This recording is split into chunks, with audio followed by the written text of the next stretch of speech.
how do we scale this, and can we scale this?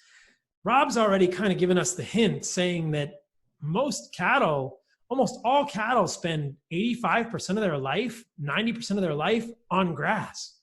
So let's just unpack this, and then I'll share some of the numbers that I pulled from your book. But what do you guys think? Because I think when all of us say regenerative agriculture is ecosystem-based agriculture, the retort, which we should consider, is you can't scale it. You couldn't make enough beef this way. What do you think?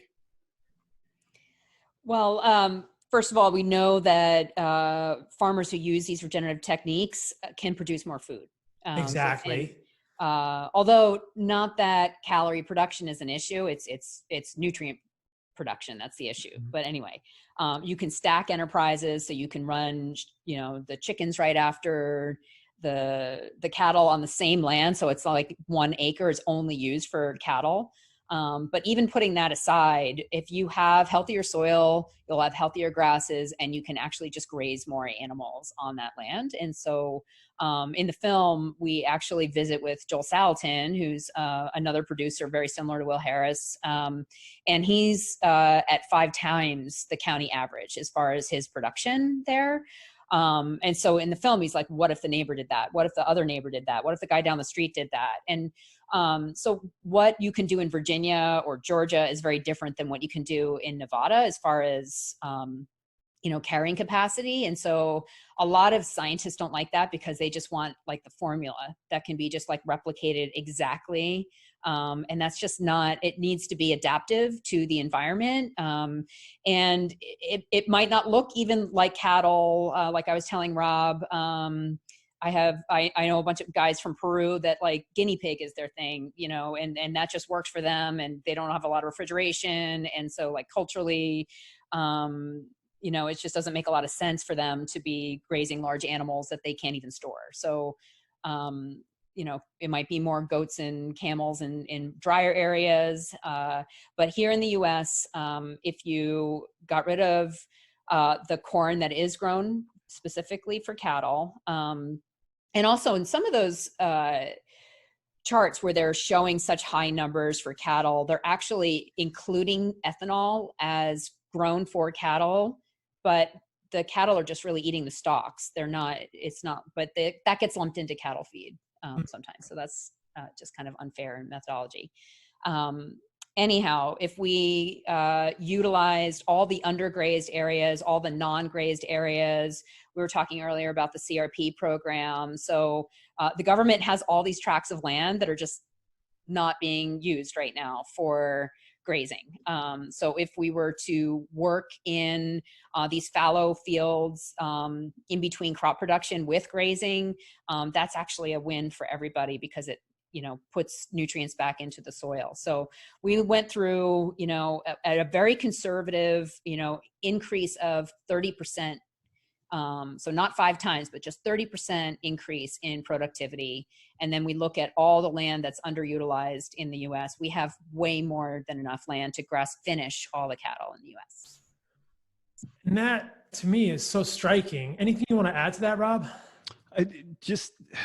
It's hard for folks to kind of wrap their heads around this, but like Diana mentioned Nevada, which is a very arid region. Arguably, food production there is going to be more constrained than somewhere that's quite wet like Virginia. But something that folks don't realize is the Great Basin, like this whole tract of land going out towards Utah, and from Reno to Utah down to Las Vegas, that used to be grassland. And it wasn't that long ago that there were 3 or 4 species of camel and enormous elk herds. And a little bit further back, there were still elephants in these areas. And it's a fascinating thought that if in the film, Diana has an example in the Chihuahuan Desert where one of the ranchers there has rehabilitated this just blasted moonscape, and it's a verdant grassland now. They have to be very careful with it. This stuff that Alan Savory talks about, like a brittle environment versus a non-brittle environment, non-brittle being more similar to Virginia. You've got a lot more latitude with what you do. But not only are there massively underutilized tracts of land that we would look at and say, yeah, that is grazing land.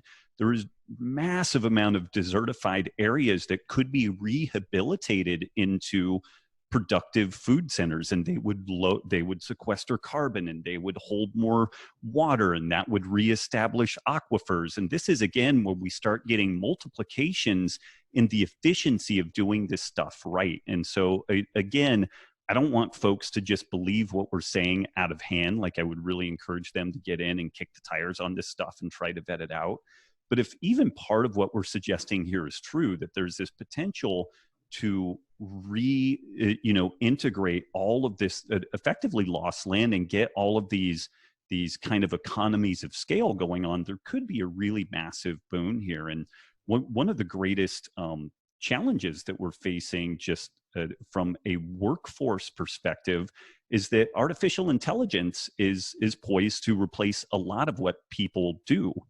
And bad for you, Doc, but like doctoring and lawyering is looking like two of the first things that are going to like potentially be algorithmically driven and handed off to AI. But what ranchers and regenerative farmers do is morning, noon, and night problem solving. And problem solving is creativity. And creativity is going to be the last place that AI makes an inroad into the world. And it may never really displace that. And so there's the potential for millions of people to make very good livings growing food for themselves, for their communities, and then the excess of that can be reintegrated into this amazing global distribution network that we have.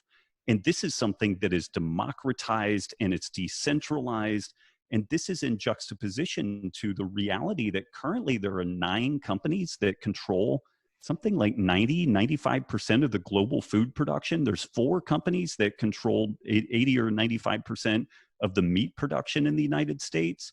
And so, topics of social justice and privilege and equality are really, really hot topics.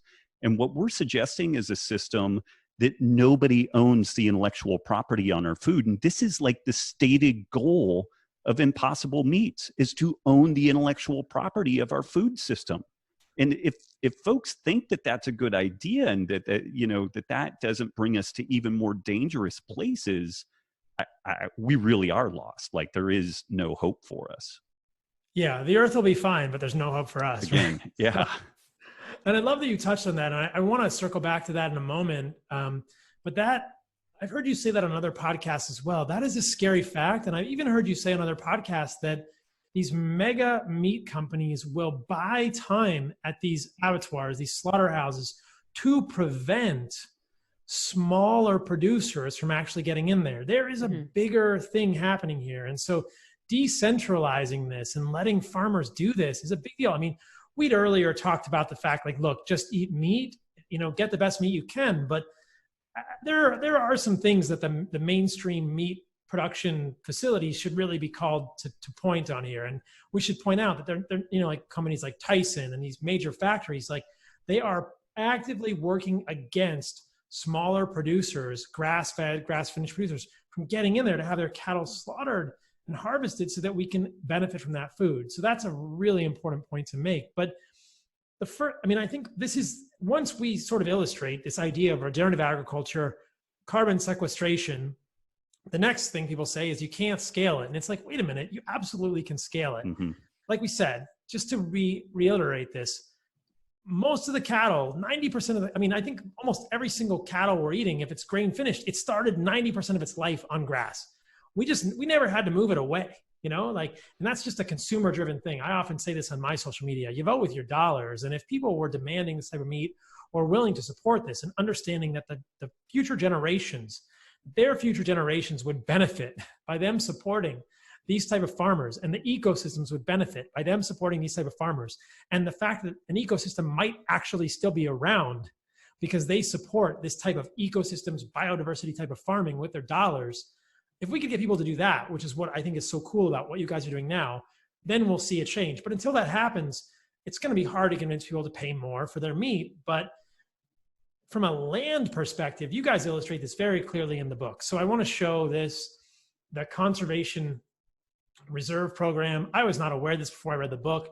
This is just the USDA site. It actually exists. It's not a very exciting site, but it shows you that the US government is paying farmers to let their land sit. The US government, and this is land, as I understand it, that has been monocropped. They're saying, hey, you are a plant farmer. You are monocropping this land. We realize as the US government that if you monocrop that land forever, it's going to become completely worthless. So we're going to pay you to not grow crops on it. And there's a lot of land like this. What did I find? I mean, some large amount of acreage in the Conservation Reserve Program. I don't have the number, but I think you guys have it in the book. I mean, there's millions of acres of land that our government is paying farmers to leave fallow because they've essentially pulled all the nutrients out by doing monocrop row agriculture. And you could reverse that. If you put animals on that land, that's the reverse process. So this is really the point that I am so excited about making with the help of you guys on this podcast, is the opposite of monocrop agriculture is regenerative agriculture. Monocrop is pulling nutrients out of the soil into the plants, and it just goes into a black hole. Regenerative is like you pull nutrients out into the plants, the cows eat it, it gets pooped back. You saw those two soils from White Oak, from Will Harris.